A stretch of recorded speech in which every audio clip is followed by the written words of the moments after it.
Hey everyone, welcome to the RotoGrinders Morning Grind podcast. I'm your host, Stevietpfl. It's Monday. It's November 6th. It is 2023. We have 12 NBA games to talk about here on today's podcast. Hope everyone is having a fantastic Sunday night. If you're live with us over there on YouTube, welcome. Hope everyone's having a good day. Joined today by my buddy TJ. TJ, NASCAR season in the books, which I know you could care less about. I'm excited for NASCAR season. Nice little break, get some sleep, get the batteries recharged a little bit, and it's always nice when you open up a slate on a Monday and you're like 12 games. It's like, oh, welcome back to NBA. That's you sent me that message. We're like, so 10 Eastern for the morning grind tonight, and I was like, yep, perfect, the usual, let's do it. Assuming it's going to be like 5, 6, 7, maybe 8 games on a Monday, and then I didn't notice till hours later. I was like, 12 games. Oh, okay. Monday night. We are not messing around. So, ready to dive into this one. Yeah, 12 games. A lot to talk about. A lot of injuries, a lot of back-to-backs, and some question marks that definitely matter on this slate. So, yay! As always, we always like to say, first look podcasts. We're giving you a first look. There's going to be a lot of stuff that changes with NBA, like MLB. We can give you a lot of stuff, and I feel really good about it. But like NBA, I think that overall, you're definitely gonna want to like make changes throughout the day. All right, jumping right in, we get started. San Antonio at Indiana taking on the Pacers. 238.5 total in this game. Pacers a 7-point favorite. The Spurs are on the second end of a back-to-back here. Vassell did not play Sunday, dealing with a groin injury. So we'll definitely make sure to pay attention to that news if he's in or out. And then injury report on the Pacer side, good to go. Starting here with San Antonio, let's talk Spurs. What do you like here? Wemby is finally doing what we kind of expected him to be doing, and I don't think his price is high enough yet, especially in maybe the best possible matchup against Indiana. Indiana and Washington are probably the two best matchups in basketball right now. And so I love this spot for Wemby, Keldon Johnson, Zach Collins, Jeremy Sohan, Trey Jones, all of these guys. Like Jones played 32 minutes last game. Obviously it was overtime, but Jones played 32 minutes last game with no Devin Vassell off the bench. And even Chetty Osman got up into like the mid 20s range for minutes. So I think basically this whole team is viable. Even some Malachi Branham may be in a great matchup against Indiana. Yeah, I think you nailed it. This game is a game we're gonna want to target. Vassell matters for sure. I think Branham is really interesting. I assume he comes off the bench. Played 25 minutes on Sunday, and he's still cheap. Like some of these guys, like Keldon Johnson, Zach Collins, Sohan. Even Trey Jones is priced up a little bit. So I think Wemby definitely up towards the top of the list as far as like, I wouldn't necessarily say he's like top tier pricing, but he's up a little bit above like mid tier pricing. He's in that like unique range where it's like, where are we like putting him at? So overall, I really like this spot for Wemby. Centers have absolutely crushed the Pacers this season. So I could see Zach Collins, who had a fantastic game on Sunday, coming back and having another good game here against the Pacers. So I think Wemby and Collins, just a ton of potential here for this side. And then the Pacers side of this game, it's not like San Antonio is playing much defense here. They got a very young team. I think defense is not the main focus here. What do you like here for the Pacers? Yeah, this is probably my favorite game stat game on the slate. So give me Halliburton, give me Wemby, and mix and match a couple cheap pieces here. Halliburton's one of my favorite spend ups on the slate until he is regularly priced over like 10.5. He's going to be one of my favorite spend ups on every single slate because he's just underpriced. And so like he showed it last game. I think he had like 0 points in his first like 12, 13, 14 minutes on the court. And then he ended up finishing with like a 40 piece. And so Halliburton, I absolutely love. It's a great matchup against San Antonio. I want to get as much exposure to him as possible. He might be my top spend up on the slate. Yeah, I think he is, one of the best plays on the entire slate as well. I think we have to at least mention like the minutes that Bruce Brown is playing. He's tied with Halliburton as far as minutes through the first 5 games for the Pacers this season. So I think this is an interesting spot for Bruce Brown. He's just playing a ton of minutes in general. So like if he can get 32 to 35 minutes and you want him as a cheaper like piece to your game stack, I think that he's okay. We all want Matherin to be a thing. It just really hasn't been a thing yet. So I really just overall think that Halliburton is by far the best play here for the Pacers. Should absolutely smash in this spot. And then you maybe just play him with, like you said, 2 Spurs or mix and match him with one of these cheap Pacers plays. But I think it's clearly Halliburton on the Pacers side. I'm with you on that. And you can get to some Miles Turner as well. He's kind of always a strong tournament play. But yeah, Halliburton is the main guy. Washington at Philadelphia, 227.5 total. Philly, a 12-point favorite. This is a game that we're going to be watching a little bit of injury news here. Advia is questionable. Gafford and Kaspert are questionable as well. Kispert, let's go to Washington. Like, that's 3.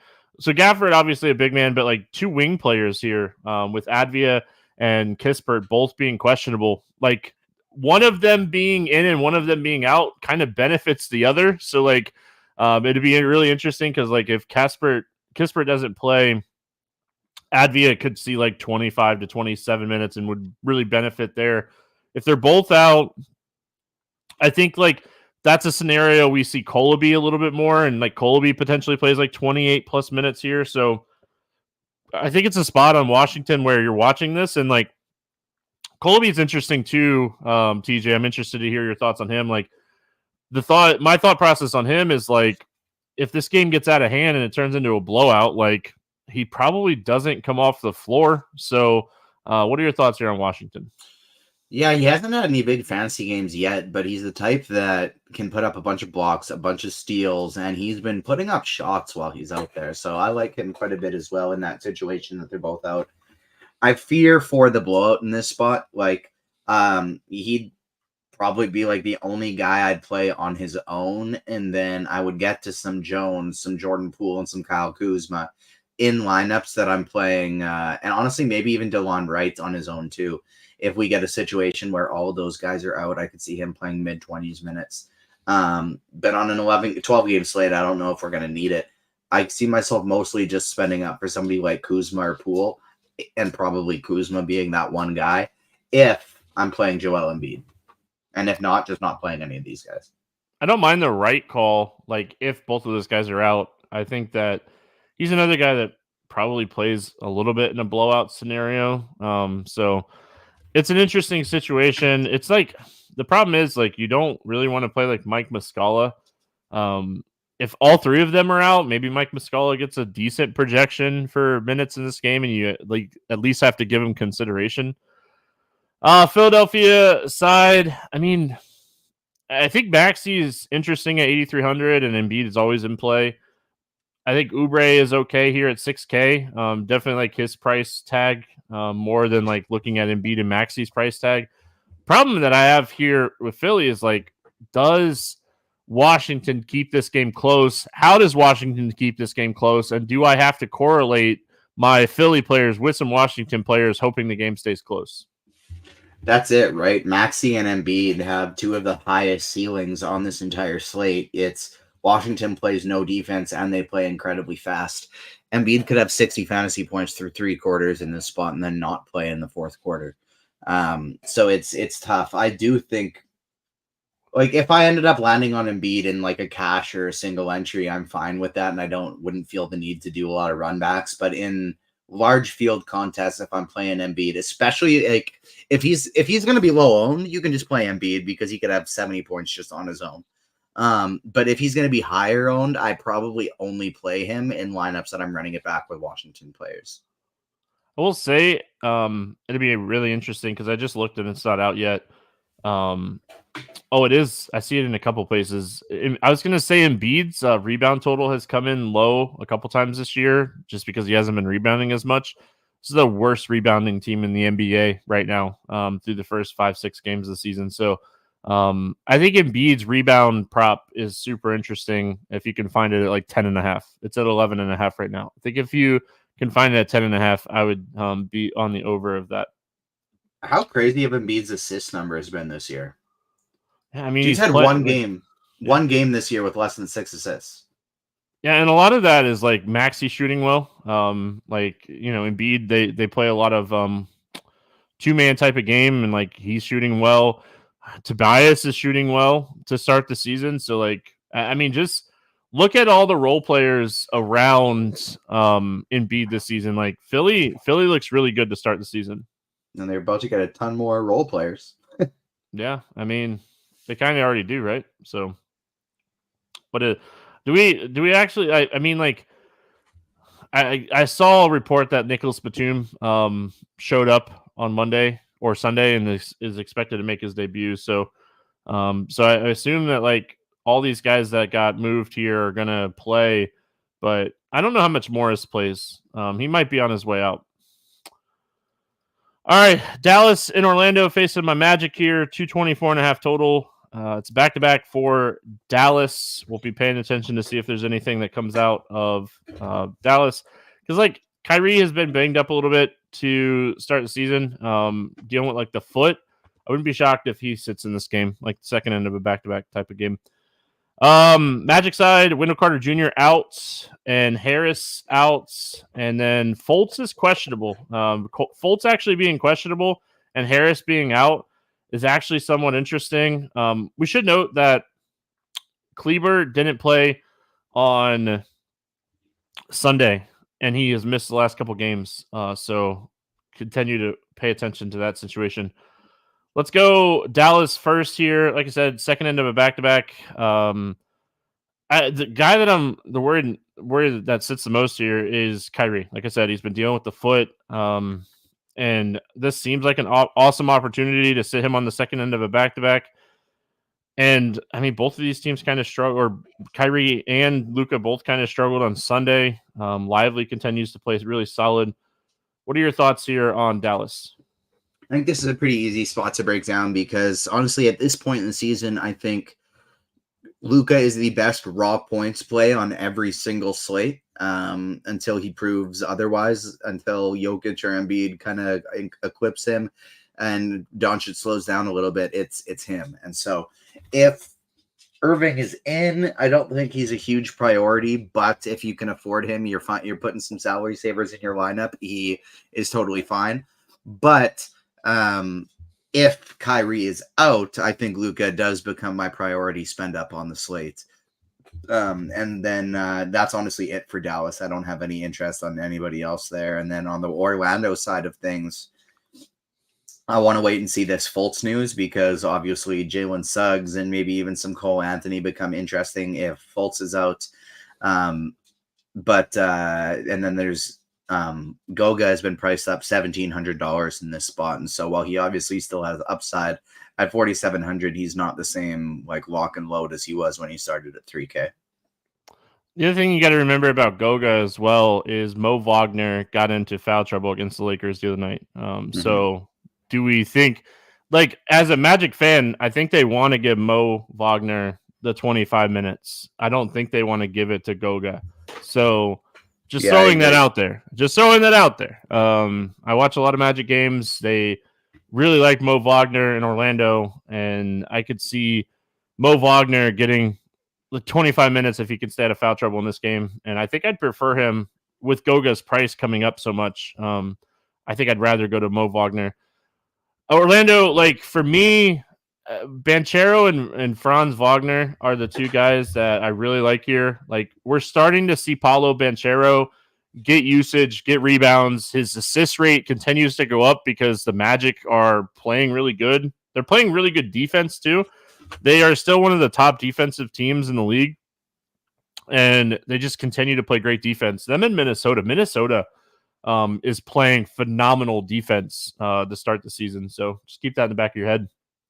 But yeah, for me on the Magic, interested in Paulo Banchero and Franz Wagner. I think Banchero's rebounds are only going to go up with Wendell Carter Jr. out. And then if Fultz sits, I think you could take shots on Cole Anthony at 5,600. I would assume that he would draw the start and play 30-plus minutes, and Cole Anthony getting minutes is huge. He's someone that can easily produce when he gets the minutes. So for what it's worth, like it was Anthony Black who started in that spot last game, and like he played Anthony Black stinks. He played 30-plus minutes. I'm just kidding. Played 30-plus minutes, looked pretty good, and so if he's a starter, I would have interest in him too. Yeah, if Black starts, I have interested for sure. Like I'm interested for sure. Played really well the other night. I don't know his ceiling. I think like he helps potentially some of these other guys, but yeah. All right. Golden State at Detroit. 228.5 total. Golden State a 6-point favorite. Both teams on a back-to-back. So that's always a ton of fun. Jaden Ivey did not play on Sunday, and Alec Burks did not play on Sunday. So we'll pay attention to that. I think like you're always a little worried about like Klay Thompson early in the season. They've already sat him on one back-to-back. So and like this is 3 and 4 nights, right? Or Kerr said after the game, nobody will be sitting for the second leg of the back-to-back. Oh, there you go. Well, perfect. Yeah, I mean, let's start with the Golden State side. We'd like to look at teams going up against Detroit. They're a fun young team, and they're another team that like not necessarily playing a ton of defense. What are your thoughts on the Warriors? I don't honestly on a 12-game slate. I think this is one that at least on the Warriors side, I'm going to cross off. Everybody is priced appropriately or overpriced, in my opinion. I don't think I'm going to get to anybody on the Warriors side of things, and not much on Detroit. Maybe some on Detroit, but not much there either. This is going to be one of my save some time on the slates, on the breakdown spots, and then also condense my player pool spots. I think like Andrew Wiggins is at the price point where we at least need to mention it. Like I know he's not playing like this huge role, but you know he's going to have a game where he's going to have like 20 points, 8 rebounds, 2 to 3 steals. Maybe we just keep waiting for the price to come down, but I mean, I think the price is really close to being like we need to at least consider Andrew Wiggins type of, role. You could always take shots on Clay or Curry. When they get hot, they just don't stop and they don't miss. So I'm with you though. I don't have a ton of interest in Golden State. And then on the Detroit side, I could see like a Jalen Duren being a solid play here. I don't think Golden State really has a great match up with him. So I could see him having a good game. I think it's a tough spot for Thompson. So maybe like Cunningham has a big game so I think that this is one of those spots where like maybe I look for some value here on both sides. Easy in chat just said Dario Sarge. He's been really solid here recently as well. This is a game I'm kind of just overall night before very lukewarm on. Yeah, I don't disagree with the Sarge call at all. It's just he's a guy that's going to play 20-ish minutes, and that's it. He's not going to push for mid to high 20s. And on a 12-game slate, I don't really want to have to rely on somebody to shoot 75% of the field to just kind of maybe get me there. And so on a 12-game slate, I think we can do better. On the Detroit side of things, like if Burks and Ivy are both out again, I think Sasser becomes a very interesting play for GPPs because he could push upwards of 30 minutes with both of those guys out. If both of them are playing, he probably goes back down to 18, 19, 20. And I don't really want to get to him. But if they're out, I think Sasser becomes a very interesting value play because he's somebody who will just get extended run if Golden State ends up blowing them out anyways. Great call. Moving on. Milwaukee at Brooklyn. 225.5 total here. Milwaukee, a 5.5-point favorite. Milwaukee, good to go on the injury report as of the night before. Claxton and Cam Johnson out for Brooklyn.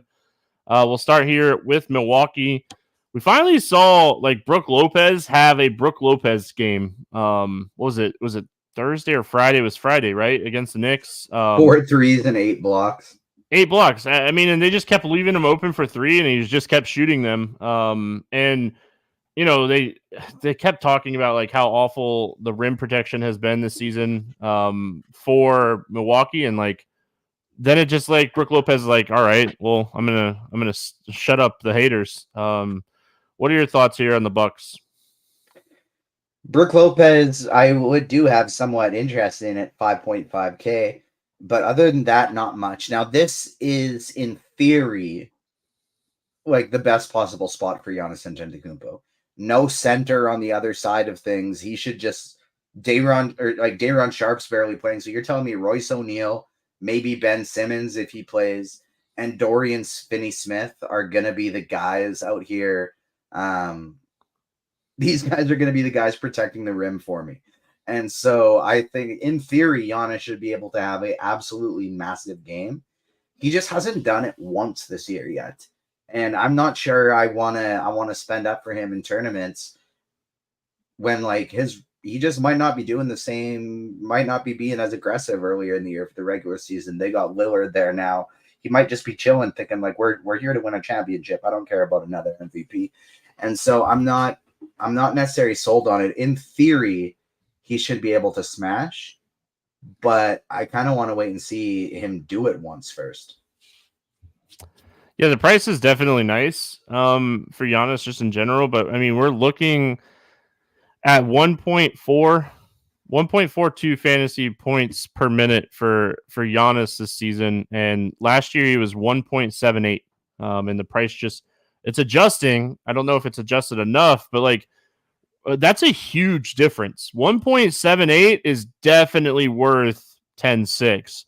1.42, it's kind of borderline. So I'm with you on Giannis. I've been out on him all year, and I feel like this is just one of those scenarios where like this team's too good. There's a lot of talent, and like the usage is it's definitely going to still be through like Lillard and Giannis. And like you worry like Middleton's just not going to have like big games, and he's like 6K. Brook Lopez, you're worried about him getting up shots for sure. And like I don't know if I want to play Jay Crowder on like a 12-game slate. I just overall don't have a ton of interest in the Bucks. And I know I've been saying that a lot this year, but they're just that team this year, I feel like, for me. All right. Yep, Brooklyn side of this game, Claxton and Cam Thomas or Cam Johnson still out. We're still, really seeing this role for like Finney-Smith where he's playing a bunch of minutes. He's 5,300. I think he gets as many minutes as he can handle guarding Giannis in this game for what it's worth. What are your thoughts on Brooklyn? They're all kind of priced up for the situation now. Ben Simmons, Mikal Bridges, these guys are fine. I think they're okay. Same with Finney-Smith and Royce O'Neal. I think they're fine if you land on them, but probably my favorite is Cam Thomas just because he's the one guy that if he gets hot, he could just go for 50 real points in any random game. I think Dinwiddie is someone that I want to get some exposure to on this slate. Like he's 6,300. We saw him come back Friday against Chicago, have a solid game, but then like Boston on Saturday, Dinwiddie shot 14 times. He got the rebounds and assists going. I think Dinwiddie at 6,300 has like 45 plus point upside here. So I think Dinwiddie would be my favorite play here from Brooklyn. And I feel like his price is kind of nice. So I think Dinwiddie is going to be my highest owned player from this team. And I do like the Cam Thomas call. When he, like you said, when he gets hot, he can put up 30 actual points. And he does it quick too. Like I was watching a Brooklyn game the other night and I was like, man, this guy has like 8 or 9 buckets already. And it's like, all right. So I do like Cam Thomas as well. Lakers at Miami, taking on the Heat, 221.5 total here. Miami, a 1.5 point favorite. Hachimura, Vanderbilt, Vincent out. Hayes questionable for the Lakers. Hampton questionable for Miami, and Caleb Martin still out. We'll go Lakers first here. What are your thoughts here on LA? I don't want to have much interest. Miami's a good defensive team. It's on the road for LA, going across the country, all the way across the country. But Anthony Davis has been absolutely smashing every single game. LeBron is still underpriced for how well he's been playing. Russell and Reeves, I think, are fine, but Christian Wood's been closing games now as well. So I actually do think, especially with the amount of injuries they have right now, that the Lakers are in a sneaky good spot. The matchup's not strong, but Anthony Davis has been putting up like 60 fantasy points a game. LeBron's been playing great at his older age, and then Christian Wood is way underpriced for the amount of minutes he's playing right now. I think Anthony Davis is someone that we need to keep playing. Over 60 fantasy points in 4 of his last 5 games. The game that he didn't was against the Clippers. He put up 55. He's just smashing. And it's like he's so active defensively. You're always worried about like him getting injured. But as of right now, with him healthy, I mean, we just got to play him. I'm with you. The Miami side, always tough for me when it comes to Miami. I like Bam in certain situations. I like Jimmy Butler in certain situations. I think this is a Tyler Hero game. We're starting to see a trend of like wing type shooters, doing well against the Lakers. I think this is a spot Tyler Hero could potentially have a big game. I'll raise you one and say that every game that everybody's healthy for Miami, I think Tyler Hero is the only one we can play. I think he's pretty consistently a good play. He's playing upwards of 40 minutes a game every game. It looks like they're trying to utilize him as much as possible, maybe get some trade bait for him, and then get that ugly contract off the shelves. But he has been playing some really great basketball this year. He's scoring a lot. He's rebounding. He almost put up a triple-double last game at nearly 40 minutes a game. I think we have to keep considering Tyler Hero night in and night out. Yeah, honestly, outside of him, I don't have a ton of interest in like Tyler Hero would only be like a large field play for me just because like he is still 8,100.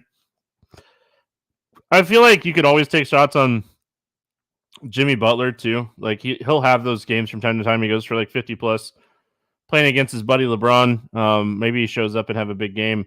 The other thing I wanted to mention for Miami is like we really kind of need to continue to pay attention to this like Josh Richardson role. He came back and he's played 23, 30, and 26 minutes. He's 4,500. Don't know if we'll necessarily need him on this slate because it's such a big slate, but he's someone I just want to keep watching the minutes. He's really eating into like Kevin Love's minutes. So yeah, I'm not sure if we'll need it, but that's like, so I think it's a good time to point out that, like you mentioned at the beginning, this is a first look podcast. And so even though we kind of keep saying, I don't know if we're going to need this. I don't know if we're going to need this. This is a 12 game slate. We don't have all that much value right now, but over the course of tomorrow, throughout the day, as injury reports get released, there's a bunch of teams on back-to-backs. There's a bunch of stuff that at this moment we won't be able to predict, but there will be value opening up. There will be players missing games, and it's the NBA, and it's 12 games after a weekend. There's going to be a lot of spots opening up and a lot of players missing games that we just don't know who they're going to be yet. All right, we got Clippers and Knicks. 226.5 total. Clippers are 1.5 point favorite. Man out for the Clippers, and this is one of those potential like key news pieces. RJ Barrett questionable for the Knicks. He practiced Sunday and sounds like he is really close to playing in this game. I know he missed the last couple games with the knee. I think it was just soreness. Let's go Clippers first. James Harden likely will. Okay, so he's going to play in this game, but it sounds like he's going to be on a minutes limit. For me, TJ, I don't think I'm playing anybody from the Clippers. Maybe Zubac, but his price, like I want nothing to do with the Clippers. Like, what is James Harden going to do usage-wise to George and Leonard? Are they going to play together? Is Westbrook going to start still? Just too many question marks for me. XXX. No Clippers for me in this spot. Yeah, I just nope. Nick's side of this game, Jalen Brunson is someone that when he gets going, he can have monster games. We saw it the other night against the Bucks. I just overall don't have a ton of interest in if Barrett plays. Maybe you take shots on Barrett, but you're definitely worried about like them saying, all right, well, the knee is bothering him. He's coming back out of the game. So I just don't have a ton of interest in the Knicks. If Barrett plays, I think you can X out this entire game. If he's out, Brunson quickly and Josh Hart, I would probably have interest in all three of them. It's crazy how bad Julius Randle has looked this year. Like, he has looked genuinely horrific. Yeah. I mean, yeah. All right. That game's just not my favorite game. We have a big game. All right. Utah at Chicago, 23.5 total here. Chicago, a 4.5 point favorite. Sounds like the injury report's pretty good on both sides here. So nothing too concerning. We'll go Utah first. Anything that you like here for the Jazz? Not a super strong matchup against Chicago. Markkanen always has a ceiling, I think, until he's in like the mid 9Ks. John Collins has been playing well in this new role with the Utah Jazz, and then Taylor Horton-Tucker has been playing some decent basketball as well. I think Kelly Olynyk has a ceiling at 4,700, but I don't like. There's nobody on this team that's a priority. Yeah, I mean, this game potentially has a little bit of sneaky upside just overall. I'm just still trying to figure it out. Like, Utah, they're allowing the most fantasy points per game. So, like, I have some interest in the Chicago side of this game. So it's just trying to figure out, like, where I want to attack the Chicago side if I want to run it back at all. So maybe it's someone like, yeah, like even like Walker Kessler's not playing enough minutes. Maybe it's like, gosh, it gave me heartburn. I started to say this and it gave me heartburn. Like, I had instant heartburn.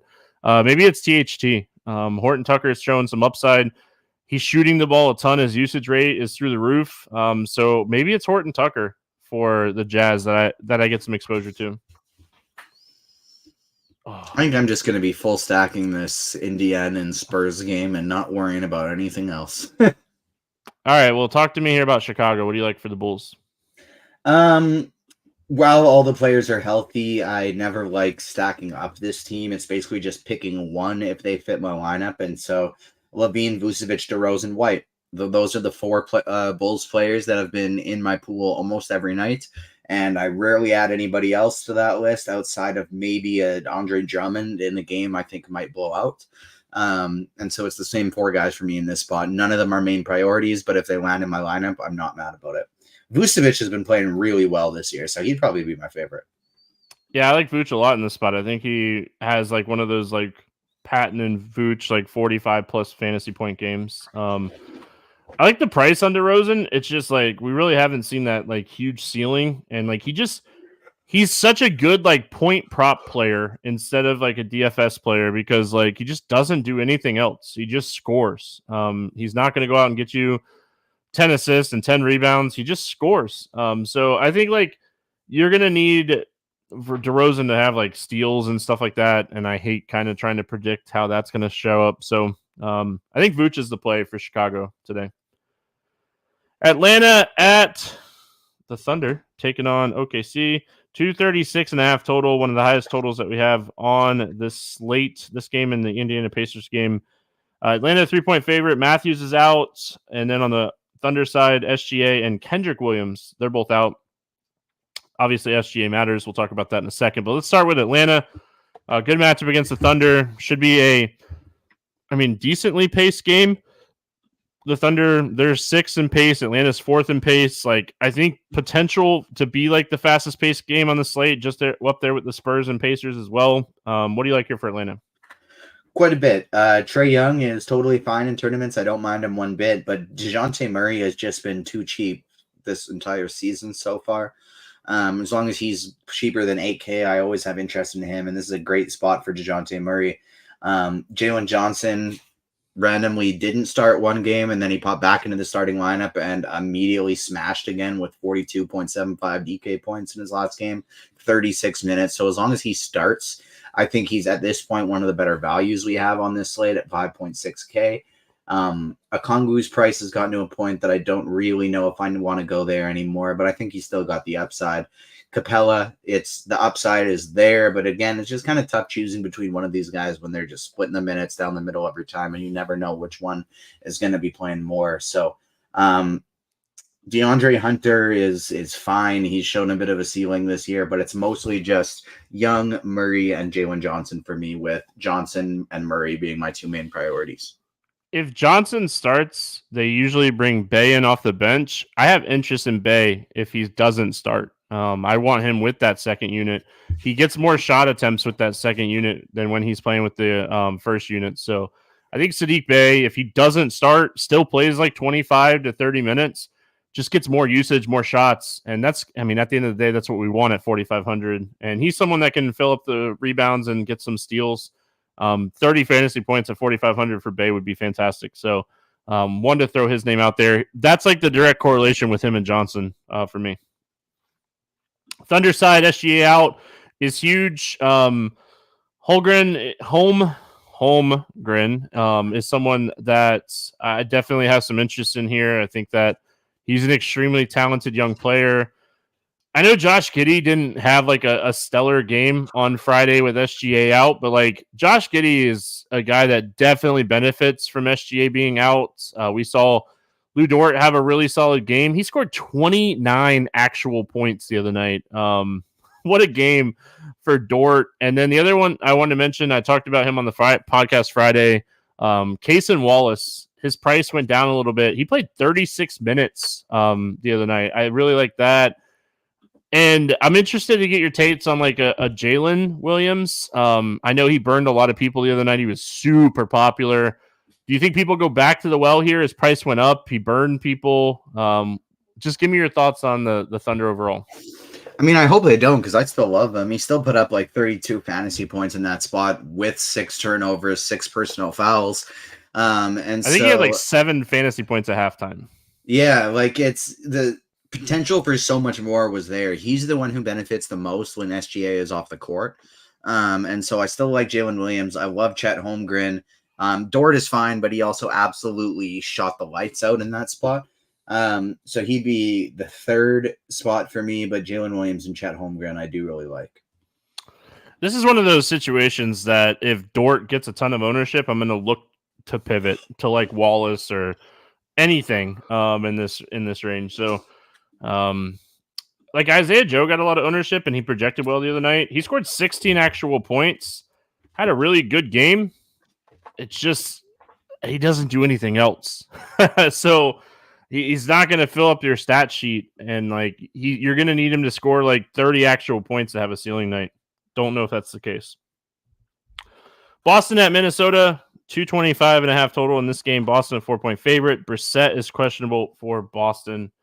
I don't think that matters too much.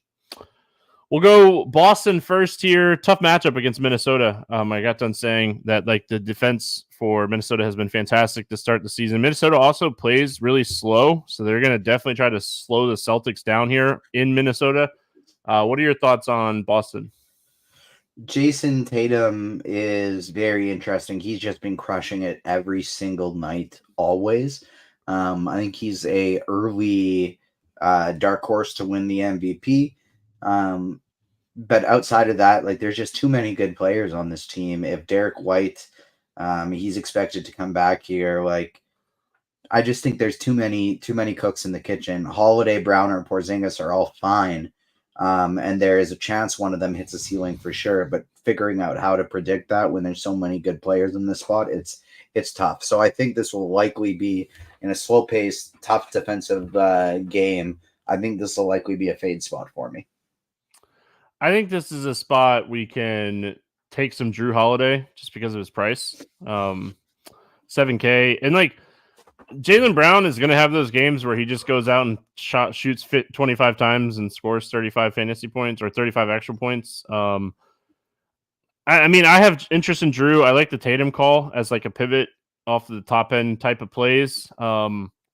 We don't mention him a lot, but I feel like Al Horford is someone that's going to need to play 30 minutes in this game. I don't know if I necessarily would play him in DFS, but like with Towns and Gobert, they're going to need Horford on the floor in this game.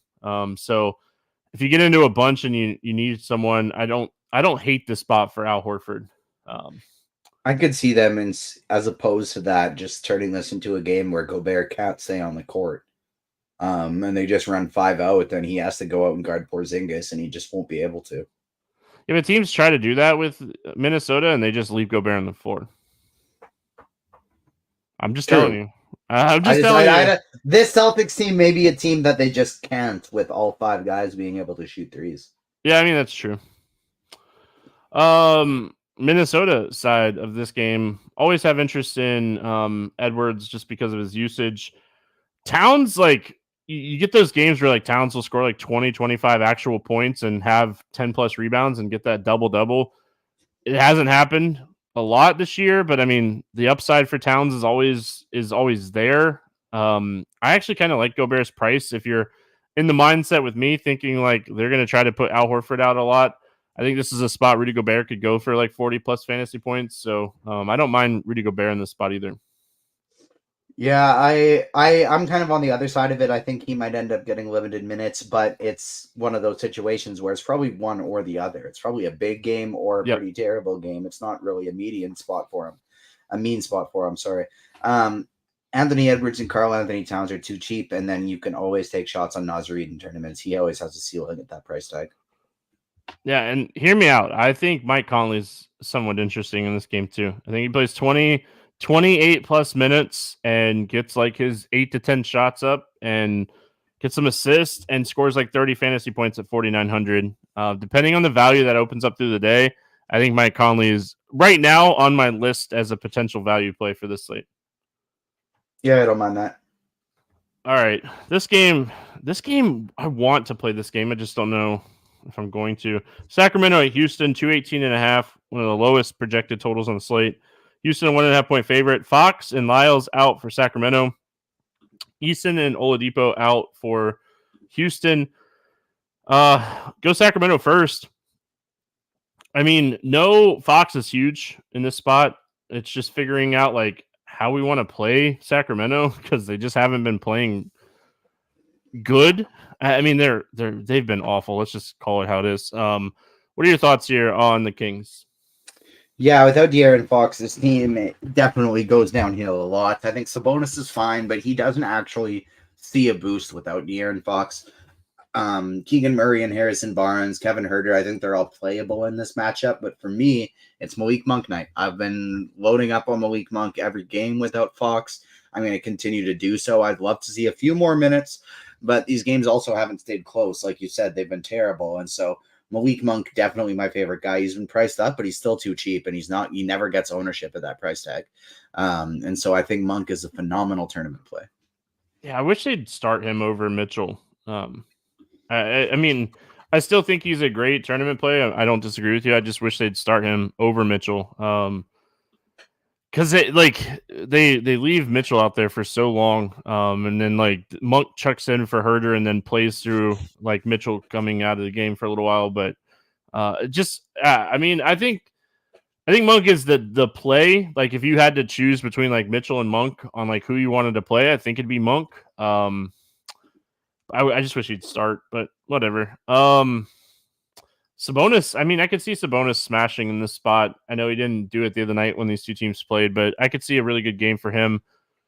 The Houston side of this game, I mean, I want to play Sengun in this spot because I think he has a big upside spot. It's just, I know it didn't work out the other day in this same game, and you're like, all right, well, Jabari Smith had a monster. What are your thoughts here?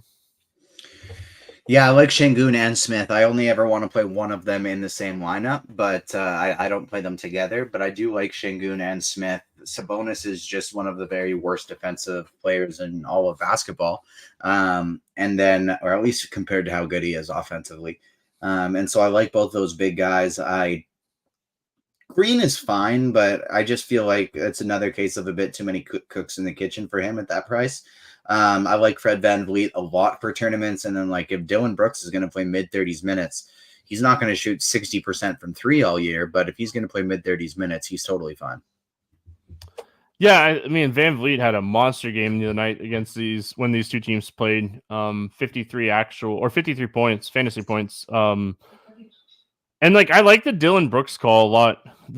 He's just on the court so much right now that it's hard not to have interest in him. Just overall. All right, we finish it out with New Orleans at Denver, 223.5 total in this game. Denver a 6-point favorite. On the New Orleans side, CJ McCollum's out, Murphy's out, Marshall's out, Alvarado is out, and then Murray is out for Denver. So 2 key pieces on the injury report here night before. Jamal Murray and CJ McCollum both being out. We'll start with New Orleans. What do you like here for the Pelicans? As long as he's starting at the 1, I probably get Dyson Daniels in every single one of my lineups on this slate, whether I'm playing 1 or 150. Even if I don't go quite that heavy, it'll be one of Dyson Daniels, Jordan Hawkins, or Kira Lewis Jr. as my dogs try and fight each other. They know it's the last game here.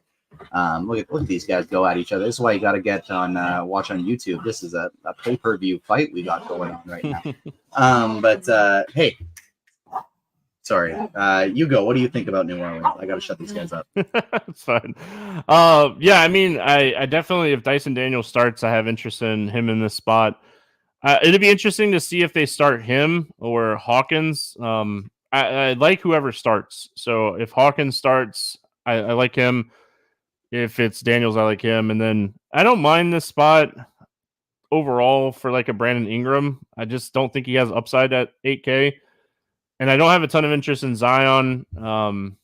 He really hasn't had like that ceiling game yet. Like it's there. It's just 8,800 is a tough price tag for him. So I think I'm looking for the value plays on New Orleans more than anything else here.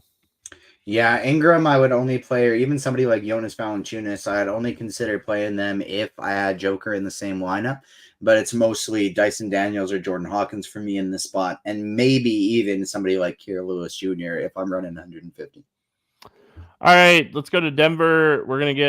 I think we're gonna get a pretty good amount of ownership on Reggie Jackson, even at 5,500. But I think Jokic is the top play on the entire slate today. I don't think this is an overthink it type of spot. I think Luka will get some ownership on this slate, and for good reason. But I think this is a Jokic smash spot. I think it's a triple-double game for Jokic today. Yeah, I think maybe if we got Kyrie out, I might give the very slight edge to Doncic. But with Jamal Murray already out, with as it stands right now, I think Jokic is probably the top raw points play.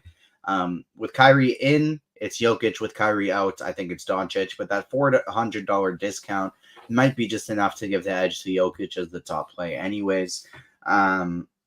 Reggie Jackson, I think, is fine, but like you said, he's priced up. I don't know how big of a ceiling he has at that price tag, and so it's probably just Joker, nothing for me in this spot.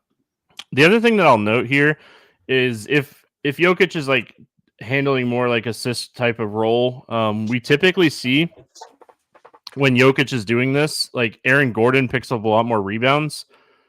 6,600 for Aaron Gordon, I don't think is the craziest idea on this slate. I could see him getting, double-digit rebounds, and then like if he gets his like 15-ish points and gets a couple assists, and he's someone that can get steals and blocks. I think this could be a game we see Aaron Gordon go for like 40 plus, and yeah, everyone knows my thoughts on Aaron Gordon just in general. But I do think this is a spot we could see him have a solid game at 6,600 here. All right, morning grind game. We'll use DraftKings pricing and scoring, and then we'll get out of here for this Monday. We'll be back Wednesday. We'll talk about that in just a second. Favorite play under 5K to go 7X. Who do you got? Dyson Daniels. Dyson Daniels. Solid.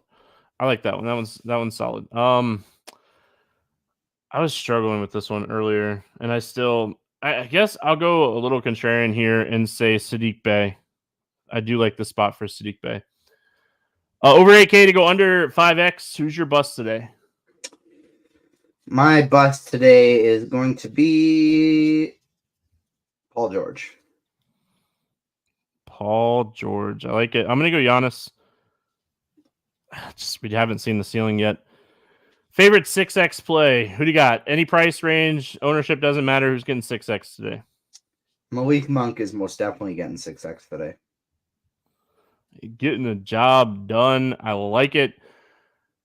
I am going to go Dinwiddie. I really like the spot for Dinwiddie today. I'll go Dinwiddie. Let's get weird. Who else is? Halliburton's getting a 6X today too, even at that 9.4 price tag. There you go. Let's get weird. GPP play of the day. Who do you got? I feel like there was a couple that we talked about that I didn't mind trying, and there was one cheapie in particular from one of the first games we were playing. We were talking about, and I don't remember who it was. Shucks, who do we got here? I don't think he's going to be very high owned. I'm going to go with Tyler Hero. Yeah, I like the hero call, upside wise. I'm gonna go Wimby as my let's get weird GPP play of the day. I've been playing him a lot, and like every time I think he's gonna be popular, he just doesn't get ownership. And I think maybe this slate's a little different, but like look who he's priced around. With his price being so high, I feel like people are just gun shy on the bad games, and I think his ceiling's too high to be ignoring him. So I'm gonna go Wimby with my let's get weird GPP play of the day.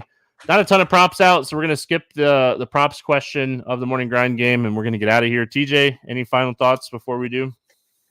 No, that's it. Hope you have a good week of grinding over this next week here, and then looking forward to taking over a week of hosting the morning grind for you as you take a much earned and deserved vacation. Looking forward to that as well. We'll be back on Wednesday. No NBA on Tuesday night. I know some people were asking about hockey on Tuesday night. Not going to happen. I need a day off. So we'll be back on Wednesday. Plenty of hoops. We got football on Thursday this week, and then back with basketball on Friday. Hope everyone has a fantastic Monday. Good luck, everyone. We'll see you again tomorrow.